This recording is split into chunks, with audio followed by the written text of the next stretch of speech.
وأحسن منك لم تر قط عيني وأجمل منك لم تلد النساء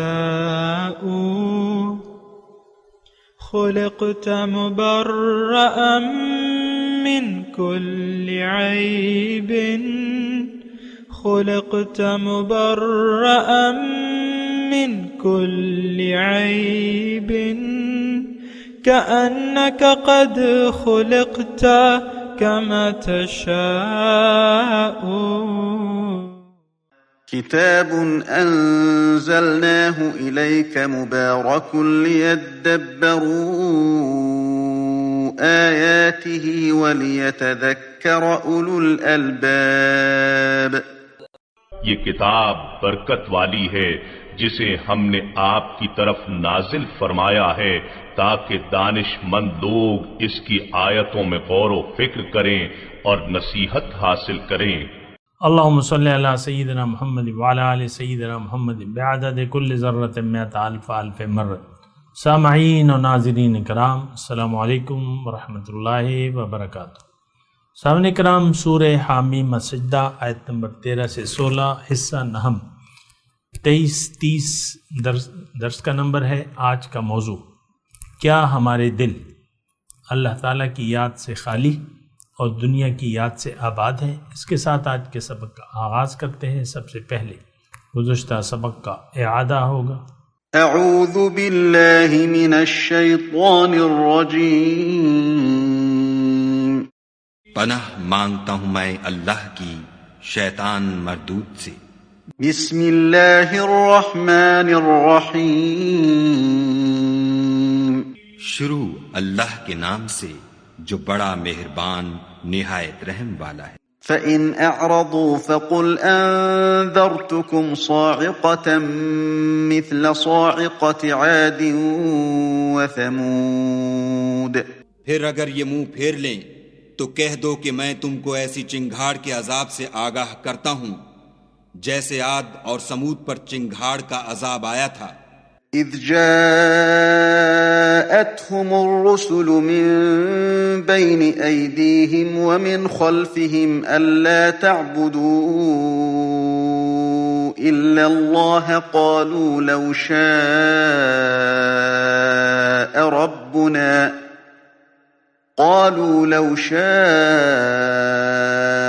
ربنا لأنزل ملائكة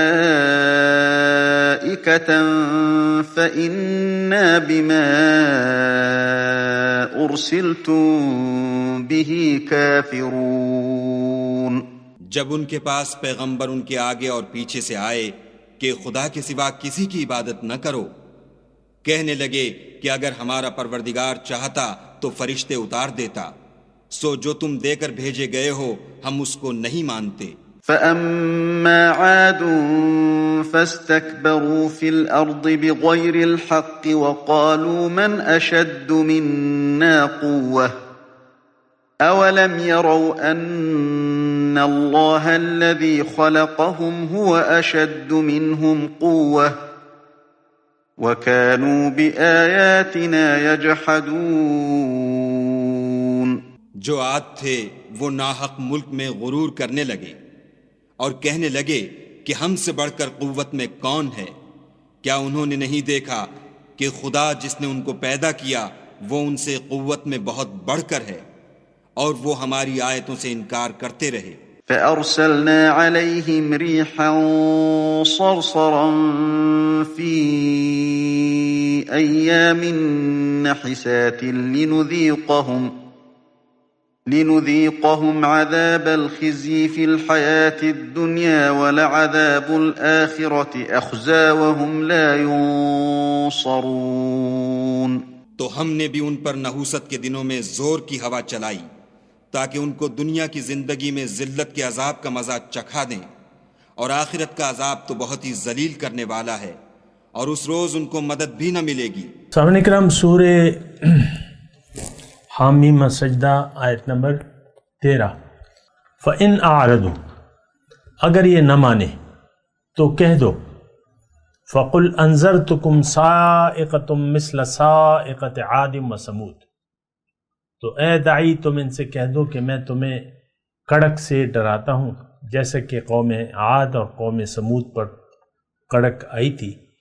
اذ جاءتہم الرسل من بین ایدیہم ومن خلفہم، جب ان کے پاس رسول آئے ان کے سامنے سے اور ان کے پیچھے سے، اور پیغام کیا دیا اللہ تعبدوا الا اللہ، کہ اللہ کے سوا کسی کی سامنے سر نہ جھکاؤ،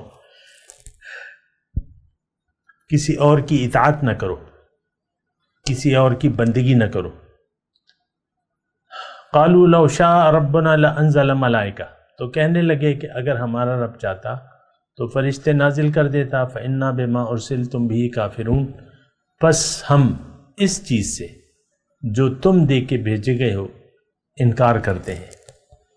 فاما عاد، پس قوم عاد نے فاستکبروا فی الارض بغیر الحق، ناحق تکبر کیا زمین میں، وقالوا من اشد منا قوہ، اور کہا ہم سے طاقت میں کون زیادہ ہے۔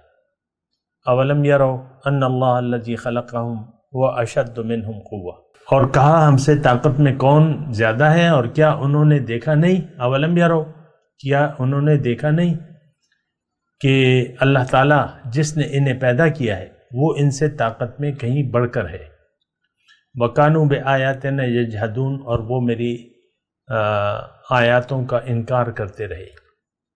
فَأَرْسَلْنَا عَلَيْهِمْ رِيحًا صَرْصَرًا، پس ہم نے ان پر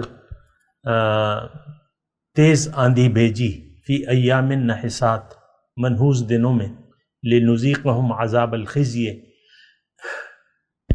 فی الحیات الدنیا، تاکہ ہم ذلت کے عذاب کا مزہ ان کو دنیا کی زندگی میں چکھا دیں۔ وَلَعَذَابُ الْآخِرَةِ أَخْزَىٰ، اور آخرت کا عذاب تو اور بھی ذلت کا ہے، وَهُمْ لَا يَنصُرُونَ، اور ان کی مدد نہیں کی جائے گی۔ سامعین کرام، ان آیات کو ہم سمجھنے کی کوشش کر رہے ہیں، اور ہمارا آج کا جو سبق ہے وہ آیت نمبر 16 میں ہے۔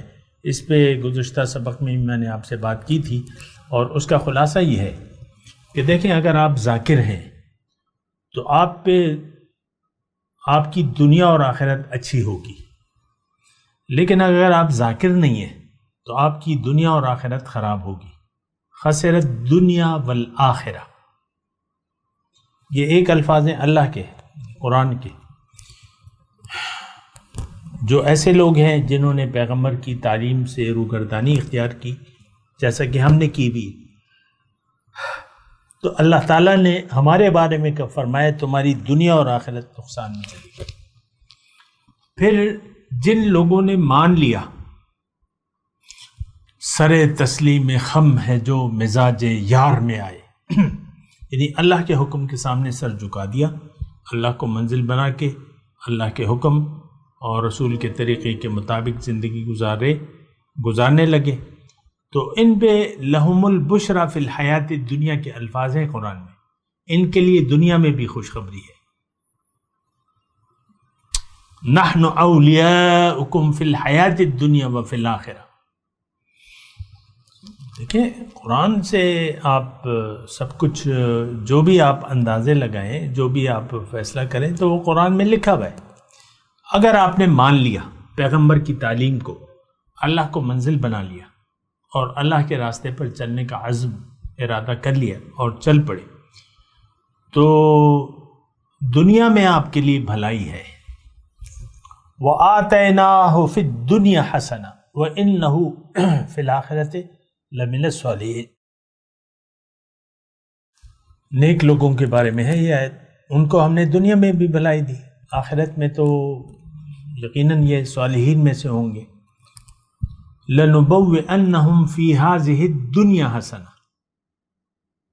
دیکھیں، یہ میں آیات تو آپ کو سنا رہا ہوں، لیکن میرے ذہن میں یہ بھی گھوم رہا ہے کہ بھئی کس کو سنا رہے ہو، کس کو کہہ رہے ہو؟ ان کی تو توجہ ہی نہیں ہے قرآن کی طرف، اور ہم تو برائے نام، آپ کو تو پتہ ہے کہ آج وہ دور ہے کہ اسلام کا صرف نام رہ گیا ہے اور قرآن کا صرف رسم الخط ہے۔ مساجدیں ہدایت سے خالی ہیں، آباد تو ہیں، بڑی بڑی مساجد ہیں، لیکن ہدایت تو اس میں نہیں ہے. آپ عام طور پہ دیکھیں امام اور مقتدیوں کا کوئی رابطہ نہیں ہے.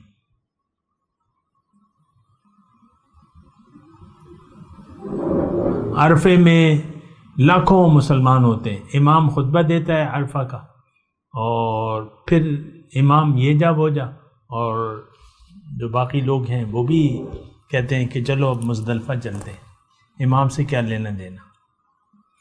حضور صلی اللہ علیہ وسلم کے زمانے میں جب وہ تھے اور حج پہ آئے تھے تو لوگ تو ان کے ارد گرد گھوم رہے تھے. وہ ہدایت کا سرچشمہ تھے، منبع تھے حضور صلی اللہ علیہ وسلم کی ذات. ہمارے ہاں تو امام تو بس یہ 2 رکعت کا امام رہ گیا ہے. یہ ہدایت کا منبع نہیں ہے، یہ خود واقف نہیں ہے. عام طور پہ جیسے کہ میں نے حدیث آپ کو سنائی کہ ایک زمانہ اللہ کے رسول نے پیشن گوئی کی ہے آج کے بارے میں، تم پر ایک زمانہ ضرور آئے گا کہ اس وقت اسلام کا صرف نام ہوگا. ما بقی من الاسلام الا اسم، اور قرآن کا صرف رسم الخط ہوگا. مساجد آباد تو ہوں گی لیکن ہدایت سے خالی ہوں گی. مساجد عامرۃ وہی خراب عن الہدی. اور اس زمانے کے علماء آسمان کی چھت کے تلے اس زمانے کی شریر ترین مخلوق ہوں گے. فتنہ ان میں سے اٹھے گا اور ان میں واپس لوٹے گا. تو آپ دیکھ لیں. دیکھیں میں آپ کو ایک عام بات، دین کی وضاحت نہیں ہے کہ دین ہے کیا، کیوں ہے، حقیقت کیا ہے دین کی. باقی تو صرف باتیں رہ جاتی ہیں، قصے کہانیاں رہ جاتے ہیں. ایک دفعہ ادھر ہوا، ایک دفعہ ادھر ہوا، قصے کہانیاں. اور آپ کو پتہ ہے یا زیادہ سے زیادہ یہ ہمیں کہا جاتا ہے کہ بھئی دونوں جہان کی کامیابی حضور صلی اللہ علیہ وسلم کے طریقہ کار میں ہے، تو بس ان کا طریقہ کار اپنا لو، نماز روزے کے واجبات سیکھ لو اور سارے یہ کر لو. باقی دین کی بنیاد سے ہمیں آگاہ نہیں کیا جاتا. لیکن ایک چیز کی آپ حقیقت سے آگاہ نہ ہو تو اس میں پھر آپ کی دلچسپی نہیں رہتی. دین آج ہماری ضرورت نہیں ہے، برائے نام ہے. بس ایک بوجھ ہے جو ہم جس کو ہم اٹھا بھی نہیں پا رہے اور جس سے ہم انکار بھی نہیں کر سکتے. مجبوراً اسلام کا ہم نام لیتے ہیں جبکہ اسلام سے ہمارا کوئی تعلق، دور کا بھی تعلق نہیں ہے. ایمان تو ایک چیز ہے، ذرہ برابر ایمان بھی بڑی چیز ہے. کم از کم یہ کہ آپ اپنی حقیقت تو جانیں. ایمان کا پہلا درجہ تو یہ ہے. آپ اپنے آپ ہی کو نہیں پہچان پا رہے تو آپ اپنے رب کو کیا پہچانیں گے؟ من عرف نفسہ فقد عرف ربہ. آپ نے تو دنیا کو پہچان لیا ہے. یہ 5 لاکھ ہے، یہ 5 کروڑ ہے، یہ 5 ارب ہے. بس یہ میں ہوں، یہ میری بیوی ہے، یہ میرا شوہر، یہ میرے بچے، یہی میرا کل کائنات یہی ہے. اور جس کے بوڑھے کے پاس کوئی روپیہ ٹکا جمع ہو کہتے ہیں میری تو زندگی بھر کی کمائی یہی ہے. ردی کے کاغذوں کو کہتا ہے یہ میری زندگی بھر کی پونجی ہے. بھئی تم جا رہے ہو، یہ سب کچھ رہ جائے گا، یہ تمہاری پونجی نہیں ہے. یہ ویسی جو غلط فہمیاں ہیں ہماری، تو وہ بہت ہی ایک پریشان کن صورتحال ہے. بہرحال میں اس اپنے مضمون کی طرف آتا ہوں. آیت نمبر 16. آیت نمبر 16 میں مضمون یہ ہے کہ جن لوگوں نے اللہ کی ہدایت سے روگردانی کی، دنیا میں بھی ان کو عذاب کا سامنا کرنا پڑے گا اور ان کو عذاب ہوگا. لیکن ابھی میں یہی مضمون بیان کر رہا ہوں، اور میں نے گزشتہ سبق میں بھی آپ کو کہا تھا کہ ہدایت کو اگر آپ نے قبول کر لیا تو یہ ٹھنڈی چھاؤں کے مانند ہے. دل خوش باش ہوگا، فرحت ہوگی، دلی سکون جسے آپ کہتے ہیں، قلبی دائمی دلی سکون. یہ ٹھیک ہے، اگرچہ یہ مدعا تو نہیں ہے ہمارا، لیکن یہ حاصل تو ہے، ایک نتیجہ تو ہے اس کا. یا اگر آپ نے ہدایت سے منہ موڑ لیا اپنے آپ کو بھول گئے اور اللہ کو بھی بھلا دیا. دیکھیں یہ دونوں باتیں ہیں. اگر آپ نے اللہ کو بھلا دیا تو یقیناً آپ نے اپنے آپ کو بھلا دیا. نسوا اللہ فانساہم انفسہم، انہوں نے اللہ کو بھلا دیا اور اپنے آپ کو بھول گئے. ولا تکونوا کالذین نسوا اللہ فانساہم انفسہم، اور تم نہ ہو جانا ان لوگوں کی مانند جنہوں نے اللہ کو بھلا دیا اور خود اپنے آپ کو بھلا دیا انہوں نے. یعنی اس کے نتیجے میں دیکھیں یہ بات تھوڑا سا اس پہ غور کریں، مجھے جلدی نہیں ہے مضمون کو ختم کرنے کی. میں آپ کو یہ بات کہہ رہا ہوں کہ ہم اپنے دیکھیں یہ ایک وہ ٹیسٹ بعض اوقات میں آپ کو دیتا ہوں. اگر آپ اپنی حقیقت کو نظر انداز کر کے جی رہے ہیں تو دراصل آپ نے اللہ کو بھلا دیا ہے. یعنی اگر آپ کو اپنی حقیقت پر یقین نہیں ہے کہ میں یہ نہیں ہوں، میں تو اس کے اندر ہوں، اللہ کی پھونکی ہوئی، اگر یہ یقین آپ کو حاصل نہیں ہے تو دراصل آپ نے اللہ کو بھلا دیا ہے. اللہ کی خلاقیت اور اللہ نے آپ کو جس مقصد کے لیے پیدا کیا ہے وہ آپ بھلا چکے ہیں. یہ ایک میں نارمل بات کر رہا ہوں تاکہ بعض اوقات مجھ سے لوگ پوچھتے ہیں کہ بھئی علامات اور یہ تو میں مطلب بتاتا رہتا ہوں آپ کو. اللہ نے ہمیں منع کیا ہے کہ تم ایسا نہ ہو کہ تم اللہ کو بھلا دو. ولا تکونوا کالذین نسوا اللہ، تم ایسا نہ ہو جانا ان لوگوں کی مانند جنہوں نے اللہ کو بھلا دیا. نتیجہ کیا ہوا؟ اپنے آپ کو بھول گئے. اور یہ تو میں دعوے سے کہہ رہا ہوں آپ کو کہ آج کا مسلمان اپنے آپ کو بھول چکا ہے. آپ دیکھ لیں، اس میں کوئی خاص دلائل یا ثبوتوں کی ضرورت نہیں ہے. آپ جس سے بھی بات کریں گے وہ ظاہر کی بات کرے گا، جس سے بھی آپ بات کریں گے یا ظاہر کی خوشی کی بات کرے گا یا پریشانی کی بات. یار میں بس بڑا پریشان ہوں، بیماری ہے اور چھوڑ ہی نہیں رہی. یار میں بڑا پریشان ہوں، مسائل زیادہ ہیں، وسائل کم ہیں، پوری نہیں ہو رہی، بجلی کے بل ہیں اور یہ ہے اور وہ ہے. بیٹوں نے بڑا پریشان کیا، بیوی نے بڑا پریشان کیا، شوہر نے بیوی شوہر سے نالا ہے، شوہر بیوی سے نالا ہے عام طور پہ.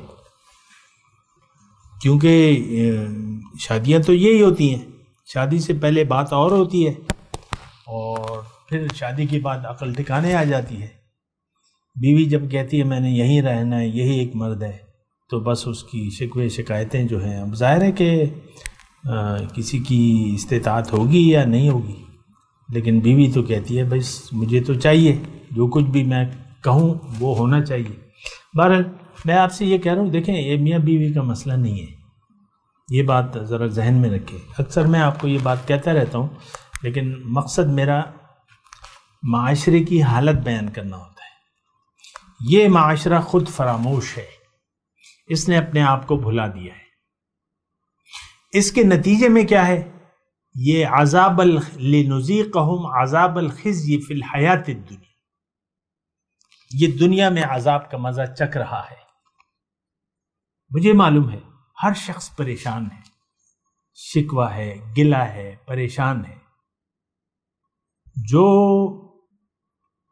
اب آج دیکھ لیں مثال کے طور پہ، ہو سکتا ہے یہ 50 سال بعد لوگ آج کے لوگوں کو جانے بھی نہیں، لیکن ویسے ہی میں آج کے حالات کے حساب سے، ہمارے 2018 میں عمران خان وزیر اعظم بن گیا اور 3.5 سال اس نے حکومت کر لی اور ساری زندگی یعنی سارے دور اقتدار میں اپوزیشن ان کے سروں پر سوار، نہیں چھوڑوں گا، چور ہیں، ڈاکو ہیں، نہیں چھوڑوں گا، NRO نہیں دوں گا، یہ چور ہیں، ڈاکو ہیں. اب اقتدار سے اس کو باہر نکال دیا عدم اعتماد کے ذریعے. اب پھر اقتدار والوں کے یہ کیسے، میرا تو وہم و گمان بھی نہیں تھا ان کے بیان کے مطابق کہ یہ چور جو ہے وزیر اعظم بن جائے گا. یہ تو اللہ کے فیصلے ہیں اور تمہارا تو وہم و گمان بھی نہیں ہوتا. تو میں آپ کو جو بات کہہ رہا ہوں وہ دوسری ہے. یہ ہے کہ آدمی وزیر اعظم کی کرسی پہ بیٹھا ہوا اور وہ پریشان ہے، بدحال ہے.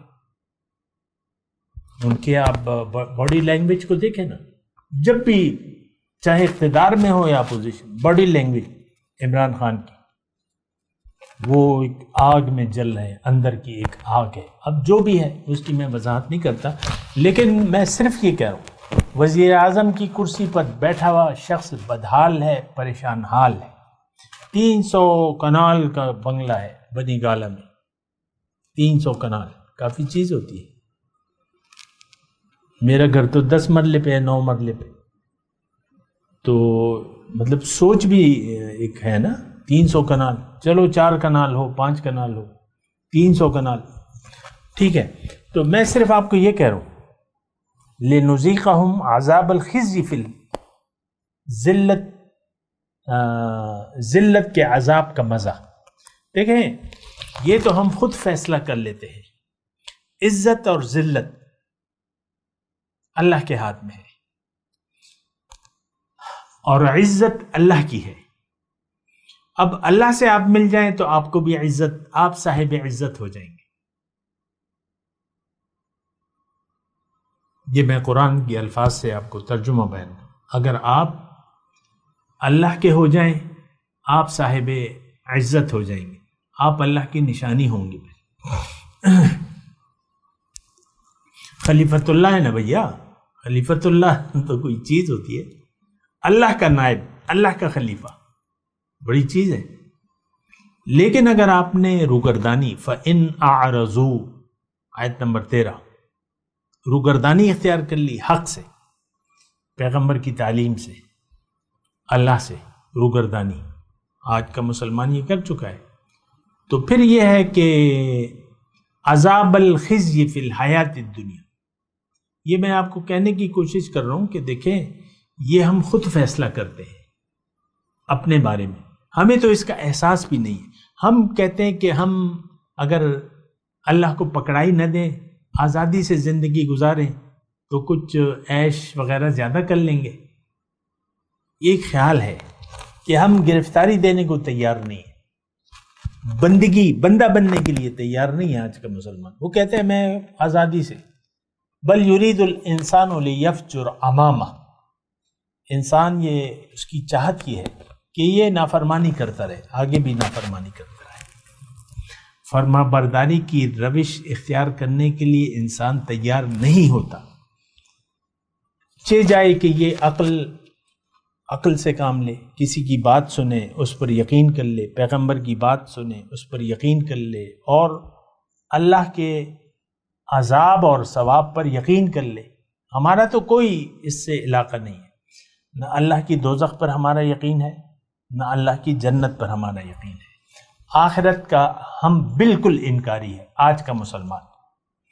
قبر کو بھی نہیں مانتے، عذاب قبر یا ثواب قبر پہ بھی ہمارا ایمان نہیں ہے. دیکھیں یہ تو بس آپ کے ساتھ لگی ہوئی ہے. قبر میں تو سب کو جانا ہے، اتنا ہم جانتے ہیں کہ موت ہوگی، اس سے چھٹکارا نہیں ہے. لیکن ہم بادلے ناخواستہ جاتے ہیں، خوشی سے نہیں جاتے. یعنی موت ہمیں ناگوار ہے، لیکن موت تو آئے گی اور پھر سوال جواب بھی ہوگا. ہمیں خطیب خطبہ بتاتے ہیں کہ 3 سوالات ہوں گے. من ربک ما دینک من نبیک. اچھا سوالات تو ہم سن لیتے ہیں، پھر مزید بھی باتیں بتاتے ہیں کہ بھئی 2 فرشتے ہوں گے، سوالات کے جواب نہیں ملے تو ان کے ہاتھ میں لوہے کے بڑے بڑے گزر ہوں گے اور اس سے پٹائی شروع کر دیں گے، اور وہ حدیث کا مفہوم صحیح حدیث ہے. تو سن لیتے ہیں، ہمیں یقین نہیں ہے.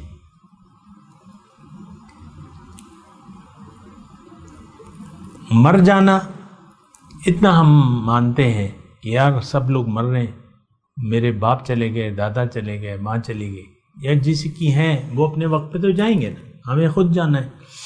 تو ہمیں یقین نہیں آخرت پہ. بہرحال میں یہ بات کر رہا ہوں لِنُذِيقَهُمْ عَذَابَ الْخِزْيِ فِي الْحَيَاةِ الدُّنْيَا. دنیا میں عذاب لازمی ہے، آج کے مسلمان اللہ کے عذاب میں ہے، آج کا مسلمان پریشان ہے۔ جب آپ کا دیکھیں ایک بات ہے، جب آپ کا دل یاد الہی سے غافل ہے اور یاد دنیا سے آباد ہے تو یہ یقینی بات ہے، مجھے اس میں کسی دلیل کی ضرورت نہیں ہے کہ آپ پریشان حال ہوں گے، بدحال ہوں گے۔ قرآن میں لکھا ہے من اعرض عن ذکری فإن له معیشۃ ضنکا، جس نے بھی میری یاد سے منہ موڑ لیا تو اس کی زندگی میں اس پر تنگ کر دوں گا۔ نحشرہ یوم القیامت اعمی، قیامت کے دن میں اس کو اندھا اٹھاؤں گا۔ تو مسئلہ یہ ہے سارا، تو ہم جو ہے بس غافل ہو کر زندگی گزار رہے ہیں اور اس وقت بھی ہم پریشان حال ہیں۔ لیکن ہمیں دیکھیں، ہم نے اپنی پریشانیوں کا مداوع دنیا میں رکھ دیا ہے۔ بیگم صاحبہ کہتی ہیں کہ میرا شوہر اگر میری مرضی کے تابع ہو جائے تو بس پھر تو بس میں راضی ہوں گی، میں خوش ہو جاؤں گی۔ شوہر کہتا ہے اگر بیوی میرا کہنا مانے، مثال کے طور پہ اس کا، یعنی ہم نے دنیا میں سکون ڈھونڈ لیا ہے۔ ایک پیسوں کے لیے اگر کوئی پریشان ہے تو یار کاروبار نہیں ہے، نوکری نہیں ہے، بہت سے لوگ ہیں۔ ابھی کل پرسوں مجھے ایک آدمی کا فون آیا تو اس نے کہا تھا یار کوئی بندش ہے اور والد صاحب جو ہے بیمار ہیں اور پہلے میرا کاروبار تھا، پھر میں نے نوکری کی، بڑا پریشان ہوں۔ اب یہ پریشان حال آدمی اگر اسے اچھی نوکری مل جائے یا کاروبار، تو یہ اس کے خیال میں یہ ہے کہ اگر مجھے اچھی نوکری مل جائے یا کاروبار شروع کروں تو وہ چل پڑے تو بس میرے مسائل حل ہو جائیں گے، پریشانیاں ختم ہو جائیں گی۔ دیکھیں عام طور پہ ہم اپنی پریشانیوں کا مداوع ظاہر سے کرتے ہیں اور ظاہر کو سوچتے ہیں کہ اگر دیکھیں اب بعض لوگ نشے کے عادی ہو جاتے ہیں، مثال کے طور پہ تو نشہ کرنے لگتے ہیں تو ان کو وہ یہ کہتے ہیں یار بس نشے میں بس تمہاری دنیا بدل جائے گی، 2-4 سوٹیں لگا لو تمہاری دنیا بدل۔ دیکھیں وہ بھی میرا ٹارگٹ نہیں ہے نشہ وغیرہ، میں آپ کو یہ کہہ رہا ہوں کہ ہم دنیا کے مسائل کا مداوع دنیا میں ڈھونڈتے ہیں، دنیا میں، اور دنیا ہی کے لیے ہم اپنا وقت گزارتے رہتے ہیں۔ تو یہ بات جو ہے بڑی پریشان کن ہے۔ میں آپ سے کہہ رہا ہوں کہ آپ اپنے اوپر رحم کریں اور اللہ کی طرف رجوع کر لیں۔ افلا یتوبون الی اللہ ویستغفرون، قرآن میں اللہ تعالیٰ گلہ فرما رہا ہے کیا یہ لوگ اللہ کی طرف رجوع نہیں کرتے اور اس سے توبہ نہیں کرتے؟ غلط مقاصد زندگی سے، باطل مقاصد زندگی سے توبہ نہیں کرتے؟ دراصل یہ توبہ کرنے کے لیے ہم تیار نہیں ہیں کہ اللہ تعالیٰ دنیا سے میں اپنا رخ پھیر کر آپ کی طرف رخ کرتا ہوں، آپ کو اپنی محبت کا مرکز بناتا ہوں، میں نے زندگی اب آپ کے لیے گزارنی ہے۔ ٹھیک ہے میں نے ضروریات کرنی ہے، کاروبار کرنا ہے، گھرداری کرنی ہے، لیکن محبت میری آپ سے ہے، آپ ہی میرے ملجا اور ماوا ہیں، آپ ہی میرے خالق ہیں، آپ ہی میری تمام ضروریات کے کفیل ہیں۔ تو پھر وہاں سے بھی جواب آتا ہے کہ ہاں الیس اللہ بکاف عبدہ، کہ اللہ اپنے بندے کے لیے کافی نہیں ہے، وہاں سے جواب آتا ہے۔ تو ہم نے دیکھیں آخری میں بات کر رہا ہوں کہ ہم نے اپنی پریشانیوں کا مداوع دنیا میں ڈھونڈ لیا ہے اور دنیا ہی کے لیے ہم جی رہے ہیں، دنیا ہی کے لیے مر رہے ہیں۔ یہ بڑی ایک خطرناک بات ہے۔ حضور صلی اللہ علیہ وسلم نے ارشاد فرمایا ہے کہ جس خیال میں تم زندگی گزار رہے ہو اسی خیال میں تمہیں موت بھی آئے گی، اور جس خیال میں تمہیں موت آئے گی اسی میں تم اٹھائے جاؤ گے۔ یہ نہیں ہو سکتا کہ ایک آدمی دنیا کے خیال میں زندگی گزارے اور جب اٹھے تو اسے اللہ کے عرش کا سایہ مل جائے، یہ نہیں ہو سکتا، یا اس کا چہرہ تر و تازہ ہو، یہ نہیں ہو سکتا کہ وہ اس بڑے دن کی گھبراہٹ سے محروم رہے۔ یقیناً وہ بڑا دن جو ہے ہوگا وہ غافلین کے لیے ہے، وہ مجرمین کے لیے ہے۔ اور مومن جو ہے لا يحزنهم الفزع الاکبر، ان کو غمگین نہیں کرے گی اس بڑے دن کی گھبراہٹ جو ہے، مومن کو کچھ بھی نہیں کہے گی۔ میں تلاوت کرتا ہوں، میرے ساتھ دہرائیے۔ اعوذ باللہ من الشیطان الرجیم، بسم اللہ الرحمن الرحیم۔ فَإِنْ أَعْرَضُوا فَقُلْ أَنذَرْتُكُمْ صَاعِقَةً مِثْلَ صَاعِقَةِ عَادٍ وَثَمُودَ إِذْ جَاءَتْهُمُ الرُّسُلُ مِنْ بَيْنِ أَيْدِيهِمْ وَمِنْ خَلْفِهِمْ أَلَّا تَعْبُدُوا إِلَّا اللَّهَ قَالُوا لَوْ شَاءَ رَبُّنَا لَأَنزَلَ مَلَائِكَةً وَإِنَّا بِمَا أُرْسِلْتُمْ بِهِ كَافِرُونَ فَأَمَّا عَادٌ فَاسْتَكْبَرُوا فِي الْأَرْضِ بِغَيْرِ الْحَقِّ وَقَالُوا مَنْ أَشَدُّ مِنَّا قُوَّةً أَوَلَمْ يَرَوْا أَنَّ اللَّهَ الَّذِي خَلَقَهُمْ هُوَ أَشَدُّ مِنْهُمْ قُوَّةً وَكَانُوا بِآيَاتِنَا يَجْحَدُونَ فَأَرْسَلْنَا عَلَيْهِمْ رِيحًا صَرْصَرًا فِي أَيَّامٍ نَحِسَاتٍ لِنُذِيقَهُمْ عَذَابَ الْخِزْيِ فِي الْحَيَاةِ الدُّنْيَا وَلَعَذَابُ الْآخِرَةِ أَخْزَىٰ وَهُمْ لَا يَنصُرُونَ۔ اب ان آیت کی تلاوت اور ترجمہ۔ اعوذ باللہ من الشیطان الرجیم۔ پناہ مانگتا ہوں میں اللہ کی شیطان مردود سے۔ بسم اللہ الرحمن الرحیم۔ شروع اللہ کے نام سے جو بڑا مہربان نہایت رحم والا ہے۔ فَإِنْ أَعْرَضُوا فَقُلْ أَنذَرْتُكُمْ صَاعِقَةً مِثْلَ صَاعِقَةِ عَادٍ وَثَمُودَ۔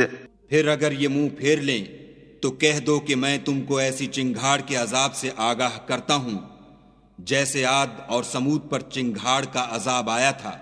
اذ جاءتهم الرسل من بين أيديهم ومن خلفهم ألا تعبدوا إلا الله قالوا لو شاء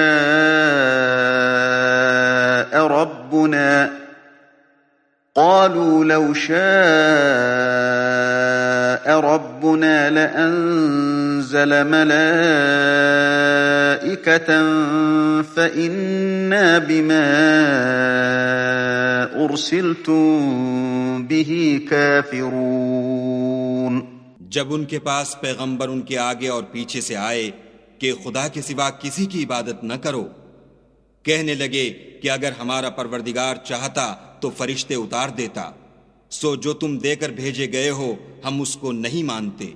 فَأَمَّا عَادٌ فَاسْتَكْبَرُوا فِي الْأَرْضِ بِغَيْرِ الْحَقِّ وَقَالُوا مَنْ أَشَدُّ مِنَّا قُوَّةً أَوَلَمْ يَرَوْا أَنَّ اللَّهَ الَّذِي خَلَقَهُمْ هُوَ أَشَدُّ مِنْهُمْ قُوَّةً وَكَانُوا بِآيَاتِنَا يَجْحَدُونَ۔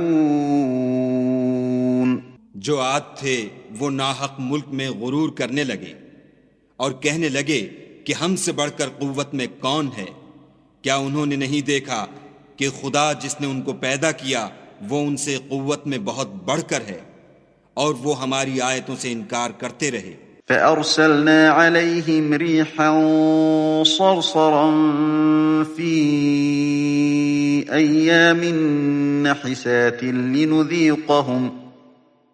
لِنُذِيقَهُمْ عَذَابَ الْخِزْيِ فِي الْحَيَاةِ الدُّنْيَا وَلَعَذَابُ الْآخِرَةِ أَخْزَىٰ وَهُمْ لَا يُنصَرُونَ۔ تو ہم نے بھی ان پر نحوست کے دنوں میں زور کی ہوا چلائی تاکہ ان کو دنیا کی زندگی میں ذلت کے عذاب کا مزہ چکھا دیں، اور آخرت کا عذاب تو بہت ہی ذلیل کرنے والا ہے، اور اس روز ان کو مدد بھی نہ ملے گی۔ اس کے ساتھ ہی آج کے درس کا وقت اختتام کو پہنچا۔ اگلے درس میں انشاءاللہ ملاقات ہوگی۔ وآخر دعوانا ان الحمد للہ رب العالمین۔ مولایا صلی وسلم دائما ابدا على حبيبك خير الخلق كلهم